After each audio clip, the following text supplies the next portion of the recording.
Welcome बच्चों, स्वागत है आपका ब्रजेशलता मैम के चैनल में। तो जैसा कि आपको मैंने बताया था कि मैं आपको सपोर्ट मटेरियल कराऊंगी, सपोर्ट मटेरियल सीरीज़ कराऊंगी। तो आज मैं हाजिर हूँ आपके सामने सपोर्ट मटेरियल सीरीज़ लेकर। इसके अंदर आज हम पॉलिटिकल वाली पूरी बुक करेंगे, जिसके अंदर इसको हम बहुत ही शॉर्ट में सारी इंपॉर्टेंट बातों को रिवाइज़ कर लेंगे। तो आइए शुरू करते हैं। आपका पहला चैप्टर है सत्ता में साझेदारी। सत्ता में साझेदारी वाली चैप्टर में बेटा आपको दो देशों के बारे में बताया हुआ है, एक बेल्जियम के बारे में और एक श्रीलंका के बारे में। दोनों की ही कुछ बातें हैं जो बहुत इंपॉर्टेंट हैं। जैसे कि आपको यहाँ बताया हुआ है 59% आबादी जो है इसकी फ्लेमिश क्षेत्र में रहती है और 40% लोग वेलोनिया क्षेत्र में रहते हैं। राजधानी ब्रुसेल्स है इसकी, जिसके अंदर 80% फ्रेंच है और 20% डच है। यानी कि बेल्जियम के अंदर ज़्यादातर लोग जो हैं वो फ्रेंच भाषी हैं, डच भाषी हैं, और इन दोनों की संख्या जो है वो अलग अलग है। बेल्जियम क्षेत्र में और बेल्जियम जो उसकी राजधानी है ब्रुसेल्स, उसमें राजधानी ब्रुसेल्स के अंदर बेटा 20% पीपल फ्रेंच हैं और डच 80% है। जबकि पूरे बेल्जियम देश में देखा जाए तो फ्रेंच कम है और डच ज़्यादा है। तो इन्होंने इनके बीच में कोई भी टकराव ना हो, कोई गृह युद्ध ना हो, इसके लिए कुछ कदम उठाए थे। 4 स्टेप आपको बताए हुए हैं जो उन्होंने उठाए थे। वो चारों स्टेप क्या हैं? इन्होंने दोनों के मंत्रियों की संख्या को समान रखा कि दोनों के जो मंत्री हैं उनकी संख्या बिल्कुल समान होनी चाहिए। यानी केंद्र में और सरकार में फ्रेंच भाषी और डच भाषी दोनों की संख्या को समान रखा गया। इसके अलावा क्षेत्रीय सरकारों को भी कुछ राइट दिए गए। केंद्र सरकार के अलावा क्षेत्रीय सरकार के पास भी कुछ राइट होंगे। इसके अलावा तीसरा पॉइंट जो इसमें किया गया, दोनों समुदायों को समान प्रतिनिधित्व दिया गया। यानी दोनों समुदाय जो हैं उनके मंत्री जो हैं वो संसद में बैठेंगे और इस तरह से डिसीजन में पार्ट करेंगे। और चौथा कदम इन्होंने बनाया कि इन्होंने सामुदायिक सरकार का निर्माण किया। इस तरह से इन्होंने अपने देश में किसी भी गृह युद्ध को होने से रोका। यानी बेल्जियम ने समझदारी का पालन किया। अपने देश में इसने 4 संशोधन किए अपने संविधान के अंदर। वो सिर्फ इसलिए किए ताकि ये अपने देश के लोगों को बिल्कुल ऐसा एहसास दिला सके कि वो इस देश के वासी हैं, चाहे वो डच हो चाहे वो फ्रेंच हो। इन्होंने कोई मेजॉरिटी माइनॉरिटी को नहीं ध्यान दिया, बल्कि इन दोनों लोगों को समान संख्या दी, समान प्रतिनिधित्व दिया, ताकि ये देश के अंदर बेगानापन बिल्कुल भी महसूस ना करें। इसके अलावा दूसरा देश जो जिसका डिस्क्रिप्शन आपको यहाँ बताया हुआ है वो आपका श्रीलंका है। श्रीलंका में कुछ अलग कन्फ्यूज़न था। इस आबादी में भी बहुत सारे लोग रहते थे, तमिल और सिंहली समुदाय के लोग ज़्यादा थे। इसके अलावा कुछ बौद्ध धर्म के लोग भी यहाँ पर रहते थे। 1948 में श्रीलंका जो है वो एक स्वतंत्र देश बना था, लेकिन श्रीलंका जो है वो अपने देश में गृह युद्ध नहीं रोक पाया। उसने अपनी बहुसंख्यकता के आधार पर, यानी जो व्यक्ति बहुसंख्यक में थे, सिंहली समुदायों को प्रतिनिधित्व की सरकार बना दिया। यानी सिंहली समुदाय एक ऐसा बन गया जिसके हाथ में सत्ता आ गई। और जब सत्ता इनके हाथ में आ गई तो इन्होंने बाकी समुदायों के लोग कोई महत्व नहीं दिया और इन्होंने उनके संग ऐसा व्यवहार किया जिसकी वजह से ये वहाँ पर भी बेगानेपन का एहसास करने लगे। आप देख सकते हैं यहाँ पर आपको एक ग्राफ दिया हुआ जिसमें सिंहली 74% दे रखे हैं। श्रीलंकाई तमिल और भारतीय तमिल दोनों तरह के तमिल वहाँ पर थे और कुछ मुस्लिम थे। तो ये लोग जो थे, ये सारे लोग जो हैं वहाँ पर अपने अपने अधिकारों के लिए लड़ाई करते रहते थे, जिसकी वजह से वहाँ पर गृह युद्ध बहुत ज़्यादा होते थे। इसके बाद श्रीलंका ने 1956 में एक कानून बनाया जिसके तहत उसने कुछ काम किए, जैसे कि उसने सिंहली को एक मातृभाषा बना दिया और तमिलों की उपेक्षा की। बौद्ध धर्म को राज्य का संरक्षण दे दिया, यानी बौद्ध धर्म को ही मुख्य धर्म बना दिया, उसी को सभी को मानना पड़ेगा।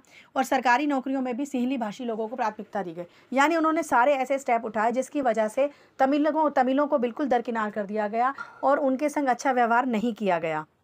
धन वितरण के अंदर बेटा 3 तरह से सरकार को बांटा जाता है। केंद्रीय सरकार जो पूरे देश के लिए होती है, उसके अलावा सेकंड नंबर पर राज्य या प्रांतीय सरकार जो राज्यों के लिए होती है, और तीसरी होती है स्थानीय स्वशासन जो ग्राम पंचायत, ब्लॉक समिति, जिला परिषद होती है। तो इस तरह से ऊर्ध्वाधर वितरण अगर सत्ता का किया जाए तो सरकार के बीच में एक तालमेल बना रहता है। केंद्रीय सरकार पूरे देश के लिए शासन करेगी, जैसे जिसमें पीएम कुछ डिसीजन लेते हैं वो सब केंद्र सरकार करती है। राज्य सरकार जिसमें सीएम वगैरह कुछ डिसीजन लेते हैं, राज्य के लिए काम करते हैं, वो सब इसमें शामिल होता है। और स्थानीय स्वशासन जो है वो गाँव के स्तर पर होते हैं। इसके बाद है सत्ता का क्षैतिज वितरण। अगर हम क्षैतिज वितरण को देखते हैं तो क्षैतिज वितरण में विधायिका, कार्यपालिका और न्यायपालिका 3 तरह से बांटा जाता है। विधायिका, कार्यपालिका और न्यायपालिका। विधायिका जो है उसके अंदर लोगों का चुनाव होता है, वोट डलते हैं, लोकसभा राज्यसभा डिसीजन लेते हैं और देश को चलाते हैं। कानूनों का निर्माण इसी के अंतर्गत होता है। कार्यपालिका में कानून का क्रियान्वयन होता है, जिसमें प्रधानमंत्री आता है, मंत्री परिषद आते हैं और साथ ही साथ आईएएस या आईएएस कर्मचारी आते हैं जो देश को चलाने का काम करते हैं। जितनी भी नीतियाँ बनती हैं उन सबको पालन करने का काम ये सब करते हैं। और न्यायपालिका में सर्वोच्च न्यायालय, उच्च न्यायालय और जिला न्यायालय ये सब आते हैं। अगर इन दोनों केंद्र सरकार राज्य सरकार के बीच में कोई टकराव हो या कोई भी परेशानी हो तो उसका फैसला जो है वो न्यायपालिका करती है। तो इस तरह से 2 सत्ता में साझेदारी के स्वरूप ये हैं। तीसरा है आपका विभिन्न सामाजिक समूहों मसलन भाषाई और धार्मिक समूहों के बीच सत्ता का वितरण करना, यानी भाषाई समूह, धार्मिक समूह, इन सब के बीच में सत्ता का वितरण हो। जैसे कि बेल्जियम ने सामुदायिक सरकार बनाई थी जिसमें अपने अपने धर्म के जाति के लोगों को अपनी भाषाओं के आधार पर सरकार चुनने का अधिकार था, जिससे सामुदायिक सरकार बनाई गई थी जिनको कुछ अधिकार दिए गए थे और जो कुछ डिसीजन भी ले सकते थे। और चौथा है आपका विभिन्न सामाजिक समूहों व दबाव समूहों और राजनीतिक दलों के मध्य सत्ता का वितरण। राजनीतिक दल जिस तरह से काम करते हैं उस तरह से दबाव समूह भी जो है वो प्रेशर बनाकर रखते हैं। यदि राजनीतिक दल कोई गलत कार्य करे तो दबाव समूह अपना प्रेशर बनाकर उन सबका मसला हल कर सकते हैं। तो इस तरह से सत्ता की साझेदारी का स्वरूप है, यानी सत्ता की साझेदारी इस तरह से की जा सकती है। अब इसकी आवश्यकता क्यों होती है? इसके 4 कारण होते हैं। एक तो टकराव को रोकने के लिए इसकी आवश्यकता होती है। दूसरी, राजनीति में व्यवस्था बनाए रखने के लिए। ये दोनों तर्क जो हैं वो आपके युक्तिपर्क हैं, यानी बिल्कुल सही, लॉजिकली सही है ये। उसके अलावा नैतिक तर्क भी हैं कि ये लोकतंत्र की आत्मा है और सरकार को वैधता प्रदान करती हैं। ये दोनों तर्कों से पता चलता है कि सत्ता की साझेदारी की आवश्यकता क्यों है। सत्ता में साझेदारी की आवश्यकता और साझेदारी का स्वरूप दोनों ही एग्जाम पॉइंट ऑफ व्यू से बहुत इंपॉर्टेंट है। तो आइए अब चलते हैं नेक्स्ट चैप्टर पर। तो बेटा ये आपका चैप्टर नंबर 2 है, संघवाद। संघवाद के अंदर हम जानेंगे कि संघवाद क्या होता है। तो जिस सरकार के अंदर 2 या 2 से अधिक स्तरों पर सत्ता का वितरण किया जाता है उसे संघवाद कहते हैं। उसकी प्रमुख विशेषताएं, बहुत इंपॉर्टेंट है ये टॉपिक। सरकार 2 या 2 से अधिक स्तरों वाली होनी चाहिए। जो सरकार है वो एक ही नागरिक समूह पर शासन करेगी, यानी जो देश में लोग रहते हैं उन्हीं पर सरकार शासन करेगी, चाहे वो केंद्र सरकार हो चाहे वो राज्य सरकार हो। इसके अलावा सारे जो अधिकार हैं सरकारों के वो संविधान में लिखे गए हैं। अगर उनमें कोई हमें बदलाव करना है तो ये जो बदलाव है वो हम कैसे कर सकते हैं? इनका बदलाव दोनों सरकारों की सहमति से कर सकते हैं। सरकार को अपने अधिकारों की व्याख्या करने का बिल्कुल पूरा अधिकार होता है इसमें। और वित्तीय स्वायत्तता के लिए, यानी यदि उन्हें कुछ पैसे चाहिए, कुछ राजस्व चाहिए, या उनके राजस्व कहाँ से निर्धारित होगा, इन सब के बारे में उनके अलग अलग स्रोत निर्धारित है। यानी राज्य सरकार को अलग चीज़ों से पैसा मिलेगा और केंद्र सरकार को अलग चीज़ों से पैसा मिलेगा। कई जगहों पर केंद्र सरकार भी राज्य सरकारों से पैसा वसूल करती है।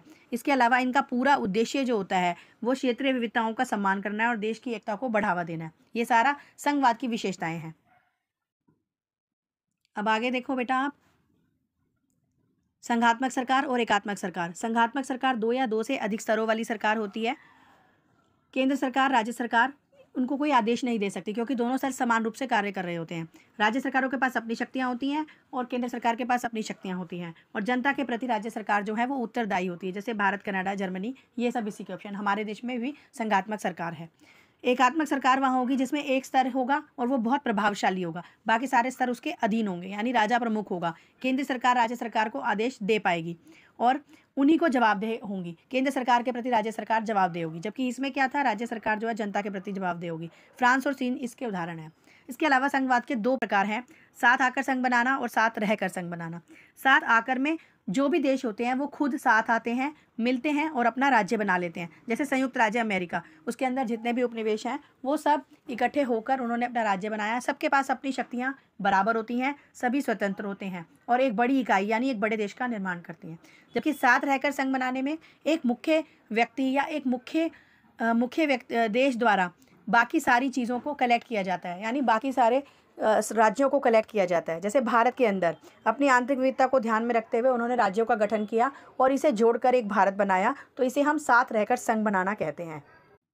अब केंद्र और राज्य सरकार के बीच में सत्ता का बंटवारा जो होता है वो 3 प्रकार से होता है बेटा। वो 3 प्रकार क्या हैं? संघ सूची, राज्य सूची और समवर्ती सूची। 3 सूचियाँ हैं। संघ सूची में जो केंद्र सरकार के मुख्य विषय होते हैं वो आते हैं, जैसे विदेशी मामले, बैंकिंग, संचार, मुद्रा। मेन यही है बेटा और पेपर में बहुत बार पूछे जाते हैं, इसकी मैचिंग भी आती है, आप इसे जरूर याद करें। राज्य सूची में पुलिस, व्यापार, जिनके ऊपर राज्यों का नियंत्रण होगा, इसमें राज्य सरकार ही कानून बनाती है, जबकि संघ सूची में केंद्र सरकार कानून बनाती है। समवर्ती सूची ऐसी सूची है जिसके अंदर दोनों ही अपने कानून बनाने का अधिकार रखते हैं और जब दोनों के बीच में कोई टकराव होता है तो केंद्र सरकार के कानून को ही वैलिड माना जाता है। इन तीनों के विषय भी आपको यहाँ दे रखे हैं। यहाँ पर एक बात ध्यान देने योग्य है कि यदि कोई भी विषय इसके अंदर बाकी बचा रह जाता है, यानी कोई भी विषय ऐसा है जो इसमें बचा हुआ है, जैसे कि कंप्यूटर सॉफ्टवेयर, तो इन सब के ऊपर जो कानून बनाने का अधिकार है वो केंद्र सरकार को ही प्राप्त होगा। अब हम देखते हैं भाषा नीति। जो भारत की भाषा नीति है वो किस प्रकार की है। भारत में किसी भी भाषा को राष्ट्रभाषा का दर्जा प्राप्त नहीं है, यानी कोई भी भाषा भारत की राष्ट्रभाषा नहीं है। हिंदी को राजभाषा माना गया है, लेकिन हिंदी भी केवल 40% लोग बोलते हैं। इस हिंदी के अलावा 21 अन्य भाषाएं हैं जिसको संविधान में अनुसूचित किया गया है, यानी जिसकी सूची बनाई गई है। और अगर कोई भी व्यक्ति चाहे तो वो किसी भी भाषा में अपनी परीक्षा दे सकता है, लेकिन उसे विकल्प के रूप में इस भाषा को चुनना होता है। कुछ राज्यों की अपनी भी भाषाएं हैं, यानी कुछ राज्य ऐसे हैं जो अपनी अपनी भाषाओं का प्रयोग करते हैं। जो अंग्रेजी का प्रयोग है वो 1965 में बंद हो जाना चाहिए था, लेकिन फिर भी सरकार ने अंग्रेजी के प्रयोग पर रोक नहीं लगाई, क्योंकि बहुत सारे राज्य ऐसे हैं जो गैर हिंदी हैं, अंग्रेजी भाषी हैं, तो वो लोग अंग्रेजी में अपना कार्य कर सकते हैं। 1992 में पंचायती राज व्यवस्था के कुछ प्रावधान हैं बेटा, जो पंचायती राज को चेंज करने के लिए किए गए थे। इसमें स्थानीय जितने भी स्थानीय स्वशासी निकाय हैं उनको चुनाव कराना ही होता है, यानी नियमित रूप से ये चुनाव कराएंगे। कुछ जो सीटें हैं वो अनुसूचित जातियों के लिए आरक्षित रखी गई हैं। 1/3 पद जो है वो महिलाओं के लिए आरक्षित किए गए हैं। साथ ही राज्य चुनाव आयोग भी बनाया गया है। और इसके अलावा जो उनके राजस्व का हिस्सा है, जो राज्य सरकारों का राजस्व का हिस्सा है, वो इन स्थानीय निकायों को भी देती हैं, ताकि पंचायत के चुनाव भी आराम से कराए जा सके। बेटा ये क्षैतिज वितरण और ये ऊर्ध्वाधर वितरण, ये दोनों मैं आपको बता चुकी हूँ, अभी ही मैंने पीछे वीडियो में डिस्कस किया है। उसके बाद ग्राम पंचायत का कुछ डिस्क्रिप्शन है कि ग्राम पंचायत कैसे होती है, हर गांव में बनाई जाती है। अध्यक्ष होता है, उसका एक सरपंच होता है, पूरे पंचायत के लिए बनाई जाती है। जिला परिषद होती है, पंचायत समिति होती है, ये सब चीज़ें इसी का भाग होती हैं ग्राम पंचायत का। तो इस तरह बेटा आपका सेकंड चैप्टर के भी ब्रीफ इंपॉर्टेंट पॉइंट्स मैंने आपको समझा दिए हैं। कोई भी पॉइंट आप डिटेल में देखना चाहते हैं तो मेरे चैनल पर उसकी वीडियो जाकर देख सकते हैं। आइए अब हम चलते हैं चैप्टर 3 पर। आपका 3rd लेसन है जाति धर्म और लैंगिक मसले। अनुसूचित जातियाँ, आपको पता है अनुसूचित जातियाँ वो होती हैं जो गरीब और भूमिहीन होती हैं। उनका सामाजिक और आर्थिक वर्ग जो है वो काफ़ी पिछड़ा हुआ होता है। जाति पदानुक्रम, यानी जिसमें जातियों को एक क्रम के आधार पर वर्णित कर दिया जाता है कि कौन सी जाति श्रेष्ठ है और कौन सी कम है। सबसे इंपॉर्टेंट टॉपिक है बेटा इसका सांप्रदायिकता। सांप्रदायिकता एक विश्वास है जिसमें धर्म के अनुयायी जो है अपने धर्म को बेहतर बताते हैं। वो चाहते हैं कि हमारा ही धर्म जो है वो सबसे बेहतर है, और अपने ही धर्म को श्रेष्ठ बताने के लिए वो कुछ भी गलत या कुछ भी ऐसा व्यवहार करने को तैयार हो जाते हैं जो कि बिल्कुल भी उचित नहीं होता। सांप्रदायिकता राजनीति में भी प्रभावित होती है, यानी राजनीति के अंदर वो कुछ रूप ले लेती है, क्योंकि वो अपने धार्मिक पूर्वाग्रहों के आधार पर आधारित होती है। यानी धर्म के आधार पर लोग सांप्रदायिकता को ले लेते हैं, अपने धर्म को श्रेष्ठतर बनाने के लिए वो कुछ भी करते हैं, और अपने मस्तिष्क के अंदर वो अपने समुदाय को, अपने मुख्य समुदाय को, धार्मिक समुदाय को राजनीति का एक मुख्य समुदाय बनाना चाहते हैं और लोगों को उनका अनुयायी बनाना चाहते हैं। इसके अलावा जो उनके पवित्र प्रतीक होते हैं, धार्मिक नेता जो भी होते हैं वो उनके प्रतीकों का इस्तेमाल करते हैं, लोगों के इमोशंस के साथ खेलकर लोगों को भावनात्मक रूप से मजबूर करते हैं कि वो अपने धर्म की तरफ अग्रसर हों, या उनकी धार्मिक भावनाओं को ठेस पहुंचाते हैं। कभी कभी इसके लिए वो उनकी भावनात्मक तरीकों का सहारा लेते हैं, और कभी कभी भय का सहारा लेते हैं। उन्हें कुछ डरावा देते हैं और उन्हें उस धर्म को मानने के लिए विवश करते हैं, या उस धर्म की चीज़ों को करने के लिए विवश करते हैं। और इसकी वजह से कभी कभी सांप्रदायिकता होती है और वो हिंसा या दंगों का रूप भी ले लेती है। अब भारत में जातिगत बाधाएं टूट रही हैं, यानी ये जाति की जो चीज़ें हैं उनको दूर किया जा रहा है।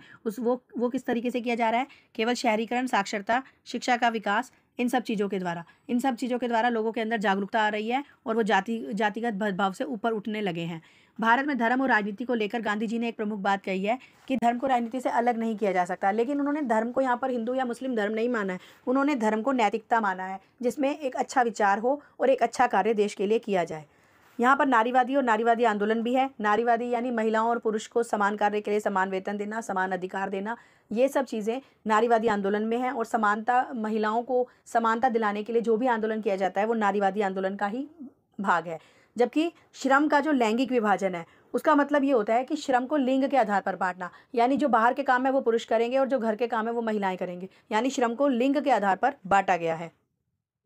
प्रणाली होती है जिसके अंदर महिलाओं को काफ़ी हद तक नीचे रखा जाता है, यानी पुरुषों की जो सत्ता है उसको ऊपर रखा जाता है। पितृसत्तात्मक समाज में सभी शक्तियां जो है पुरुषों के पास होती हैं। इसका उदाहरण ये भी है कि विधायिका के अंदर भी महिलाओं का प्रतिनिधित्व कम है। केवल स्थानीय सरकारों में ही महिलाओं को 1/3 आरक्षण दिया गया है, लेकिन इन सब के लिए प्रयास किए जा रहे हैं। महिलाओं के संग जो भी भेदभाव होता है उस भेदभाव को दूर करने के लिए बहुत सारे अधिनियम बनाए जा रहे हैं, और उन सब पर काम किया जाना अभी बाकी है।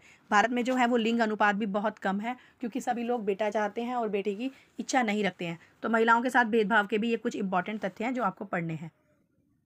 तो आइए बेटा, ये आपका तीसरा चैप्टर, इसमें आपकी छोटी छोटी बातें ही इंपॉर्टेंट हैं, आप अच्छे से कर लीजिएगा। और उसके बाद अब हम आते हैं नेक्स्ट चैप्टर पर। आपका नेक्स्ट चैप्टर है राजनीतिक दल। राजनीतिक दल का अर्थ होता है जो चुनाव लड़े, ऐसे संगठित समूह हो जो चुनाव भी लड़े और सरकार में सत्ता में राजनीतिक सत्ता पाने का हकदार हो। इसके 3 पार्ट होते हैं, नेता, सक्रिय सदस्य और अनुयायी। नेता यानी जो हेड है उसका, सक्रिय सदस्य जो उसमें काम करते हैं, और अनुयायी जो उसको मानते हैं। इनके प्रमुख कार्य होते हैं बेटा ये सारे। चुनाव लड़ते हैं, ये नीतियों को मतदाताओं के सामने रखते हैं कि वो क्या काम करने वाले हैं, कानूनों का निर्माण करते हैं, सरकार को बनाते हैं व चलाते हैं, विरोधी पक्ष की भूमिका निभाते हैं, यानी कि जो पार्टी चुनाव हार जाएगी, वो जो पार्टी सत्ता में होगी उसकी कमियों को छांट कर निकालेगी। मुद्दों को उठाते हैं, कोई भी प्रॉब्लम होती है उन सबको उठाते हैं, और कोई भी आंदोलन करना होता है तो उसकी शुरुआत ये करते हैं। जितने भी कल्याण कार्यक्रम लोगों के लिए ये शुरू करते हैं उनको बताते हैं, लोगों को उनकी योजनाएं बताते हैं, और जनमत का निर्माण भी यही लोग करते हैं। अब कितने राजनीतिक दल हों ये इस बात पर निर्भर करता है कि वह देश कैसा है, उस देश में कैसी कैसी चीज़ें घटित हुई हैं। अब यहाँ विभिन्न प्रकार के दल हैं। एक दलीय व्यवस्था जिसमें एक ही दल को सरकार बनाने का अधिकार हो, द्विदलीय जिसमें 2 दल सरकार बना सकते हैं, और बहुदलीय जिसमें 2 से ज़्यादा दल सरकार बना सकते हैं। तीनों के एग्जाम्पल आपको दिए हुए हैं। राजनीतिक दलों की जरूरत हमें क्यों होती है? क्योंकि कोई भी देश दल के बिना नहीं चल सकता। अगर दल नहीं होगा तो सब निर्दलीय हो जाएंगे, और कोई भी एक बड़ा फैसला सरकार के लिए नहीं हो सकता, और साथ ही अन्य क्षेत्र इस पर कब्जा कर सकेंगे। देश कैसे चलेगा, कौन उत्तरदायी होगा, कौन जवाबदेह होगा, ये सब बातें राजनीतिक दल की जरूरत होती हैं। उसके बाद है राष्ट्रीय दल और क्षेत्रीय दल में क्या अंतर है। तो राष्ट्रीय दल में लोकसभा चुनाव में पड़े 4 राज्यों के विधानसभा चुनाव में पड़े 6% वोट हासिल होने चाहिए, जबकि क्षेत्रीय राजनीतिक दल में राज्य विधानसभा चुनाव में पड़े हुए 6% दलों का शामिल है, 6% वोटों का डिस्क्रिप्शन शामिल है। राष्ट्रीय दल बेटा राष्ट्रीय स्तर पर होता है, जबकि क्षेत्रीय दल जो है वो क्षेत्रीय स्तर पर होता है। इसमें आपको 4 सीटों पर विजय हासिल करनी होती है, और राज्य जो क्षेत्रीय दल होता है उसमें 2 सीटों पर विजय हासिल करनी होती है। ये मुख्य अंतर है इनके बीच में। 2017 के अनुसार बेटा 7 दल राष्ट्रीय दल पर मान्यता प्राप्त थे, जबकि 2019 के अनुसार अब 8 दल मान्यता प्राप्त हो चुके हैं, जिसमें पहला है आपका भारतीय राष्ट्रीय कांग्रेस, दूसरा भारतीय जनता पार्टी। इनकी आपको कब स्थापित हुआ ये याद रखना है, और इनका मुख्य उद्देश्य क्या है ये भी याद रखना है। इनके चुनाव चिन्ह को भी आपको याद रखना है। तीसरा है आपका बहुजन समाज पार्टी, चौथा भारतीय कम्युनिस्ट पार्टी, पांचवा भारतीय कम्युनिस्ट पार्टी जो मार्क्सवादी पार्टी है, छठा अखिल भारतीय तृणमूल कांग्रेस, और सातवां राष्ट्रीयवादी कांग्रेस पार्टी, और आठवां नेशनल पीपल्स पार्टी। इसके अलावा ये सब जो आपको दिए हुए हैं बेटा, ये आपके क्षेत्रीय दल हैं, यानी प्रांतीय दल जो शॉर्ट है, जिनको राष्ट्रीय रूप में मान्यता प्राप्त नहीं है। हर एक राज्य का अलग अलग दल आपको दिया गया है, आपको इसे याद करना है। एग्जाम में 1 वर्ड में इसका क्वेश्चन पूछा जाता है। अब इन दलों को कैसे के आगे क्या चुनौतियां, जो भी राजनीतिक दल देश के लिए काम करेंगे उनमें चुनौतियां। आंतरिक लोकतंत्र का चुनाव, यानी जो राजनीतिक दल बनते हैं उन पार्टियों के बीच में अपने आप में ही लोकतंत्र नहीं होता, वो अपने फैसलों को अपने सारे सदस्यों पर थोप देते हैं। यानी एक राजनीतिक दल में यदि 20 सदस्य हैं तो कुछ 2 या 4 लोग सदस्य निर्णय लेते हैं, और बाकी 15 लोगों पर उन्हें मानना ही पड़ता है। तो उसका चुनाव जो है करना, ये उनके लिए चुनौती है। वंशवाद की चुनौती है बेटा, जिसके अंदर एक ही वंश के लोग राजनीतिक सत्ता में आते हैं, जिसकी वजह से नए लोगों को आने का मौका नहीं मिलता। कभी कभी वो वंश के लोग अनुभवहीन होते हैं, उनको कोई अनुभव नहीं होता राजनीति का, लेकिन फिर भी उसी पर्टिकुलर रिश्तेदार होने की वजह से वो वंशवाद में आ सकते हैं, उसी राजनीतिक दल का नेता बन सकते हैं। पैसा और अपराधी तत्वों की घुसपैठ बढ़ जाती है। कई लोग पैसा चढ़ाकर राजनीतिक दल में नेता का पद हासिल कर लेते हैं, और कभी कभी हमारे पास विकल्प का अभाव होता है, जैसे कि 2 या 3 पार्टियां ही यदि सत्ता में हैं तो हम एक चुने या दूसरी चुने, हमारे पास विकल्प ही कम होते हैं, तो भी हम ये सारी चुनौतियों का हमें सामना करना पड़ता है। अब इन दलों को हम कैसे सुधार सकते हैं? इन दलों को सुधारने के बहुत सारे तरीके हैं जो कि हम उठा चुके हैं और भविष्य में उठा सकते हैं। जैसे कि दल विरोधी कानून बनाने चाहिए। बार बार कोई भी व्यक्ति दल बदल नहीं कर सकता है। उनसे शपथ पत्र लेना चाहिए कि वो अपनी संपत्ति बताएं कि उनके पास कितनी संपत्ति है। यदि उन पर कोई आपराधिक मामला चल रहा है तो उसकी भी जानकारी देंगे। संगठनिक चुनाव करें और आयकर रिटर्न भरें। अपने ही पार्टी के अंदर, यानी मैंने आपको बताया पार्टी में यदि 20 सदस्य हैं तो उनके बीच में चुनाव करें और तब किसी नेता को चुनें, और साथ ही साथ सबके लिए आयकर रिटर्न भरनी जारी रखें। ये कदम उठा लिए गए हैं, ये सब अब फॉलो किए जाते हैं।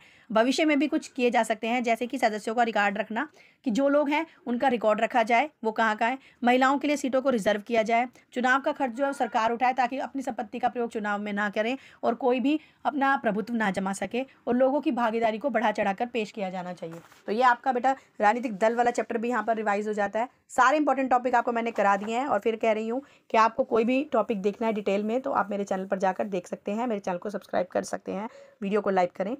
अब आपका लास्ट चैप्टर है बेटा पॉलिटिकल का, उसे हम करते हैं। अब हम आते हैं बेटा नेक्स्ट टॉपिक पर, लोकतंत्र के परिणाम। तो लोकतंत्र के परिणाम क्या होते हैं, लोकतंत्र बेहतर है या नहीं है। तो लोकतंत्र अन्य सबसे बेहतर है, उसके कुछ कारण हैं कि एक तो ये समानता को बढ़ावा देता है, सभी नागरिक समान ट्रीट होते हैं, लोगों की गरिमा यानी उनका सम्मान बढ़ता है, उनका गर्व मिलता है, ये सब लोकतंत्र करता है। फैसले लेने में बेहतरी आती है, लोगों को भागीदारी करने का अवसर मिलता है, लोग अपना नेता खुद चुनते हैं, भागीदारी का अवसर प्राप्त होता है, जिससे फैसले अच्छे तरीके से किए जा सकते हैं। गलतियों को सुधारने की गुंजाइश होती है, क्योंकि यदि सरकार अच्छा काम नहीं करेगी तो उसे हम बदल सकते हैं, और कोई भी गलत कानून होता है तो उसका विरोध हो जाता है, तो उसमें गलतियों सुधार की संभावना ज़्यादा होती है। टकरावों को टालने और संभालने का तरीका भी लोकतंत्र ही हमें पेश करता है। इसके अलावा लोकतंत्र के कुछ राजनीतिक परिणाम हैं, जिसमें जिम्मेदार सरकार, जवाबदेह सरकार और वैध सरकार। जिम्मेदार सरकार का मतलब क्या है कि लोकतंत्र एक जिम्मेदार सरकार है। वो क्या करती है, वो एक जिम्मेदारी निभाती है। यदि कोई भी गलत काम होगा तो उसे जनता के प्रति उत्तरदायी होना पड़ेगा, जनता को जवाब देना पड़ेगा, अपने सारे काम को वो जिम्मेदारी से निभाती है। जवाबदेह, वो मंत्री जैसे कि लोकसभा जो है वो मंत्रिपरिषद के प्रति उत्तरदायी होती है, ऐसे ही सभी पूरी सरकार जो है वो जनता के प्रति उत्तरदायी होती है। उन्हें अपने हर काम का ब्यौरा या कुछ भी गलत करने के बाद उसकी डिटेलिंग जो है वो जनता को देनी पड़ सकती है। वह सरकार होती है क्योंकि कानून द्वारा इसका गठन होता है, बड़े अच्छे तरीके से 5 साल में चुनाव होकर इसका गठन किया जाता है। ऐसे ही नहीं कि किसी राजा के आदेश देने पर एक सरकार का गठन कर दिया गया जिसमें किसी को शामिल नहीं किया गया, इसीलिए इसे वैध सरकार भी माना जाता है। लोकतंत्र के आर्थिक परिणाम यह है, आर्थिक समृद्धि और विकास। लोकतंत्र से समृद्धि भी होती है और विकास भी होता है, क्योंकि लोकतंत्र आने से कहीं ना कहीं गरीबी और जो असमानता है उसमें थोड़ी कमी आती है, जिसकी वजह से देश में समृद्धि आती है और देश का विकास होता है। इसके अलावा इसके कुछ सामाजिक परिणाम भी हैं, जैसे कि सामाजिक विविधताओं में सामंजस्य बिठाया जाता है, लोग एक दूसरे से भेदभाव करना थोड़ा सा कम करते हैं और सद्भावनापूर्ण जीवन जीने के लिए जीने की कोशिश करते हैं। तो इस तरह से लोकतंत्र के परिणामों में आपको बेटा ये वाला पॉइंट सबसे अच्छे से करना है। राजनीतिक परिणाम बहुत बार पूछा जाता है, और ये भी आपसे पूछा जाता है कि लोकतंत्र व्यवस्था जो है वो अन्यों से बेहतर है कि नहीं। तो उसके लिए आप ये सारे अच्छे पॉइंट्स इसके बता सकते हैं। इसी वजह से लोकतंत्र जो है वो अन्य व्यवस्थाओं से बेहतर है। लोकतंत्र हमेशा कंप्लीट बेहतर नहीं होती, लेकिन अन्य व्यवस्थाओं से हमेशा बेहतर होती है। तो यहाँ पर बेटा आपका पॉलिटिकल की रिवीजन कंप्लीट होती है।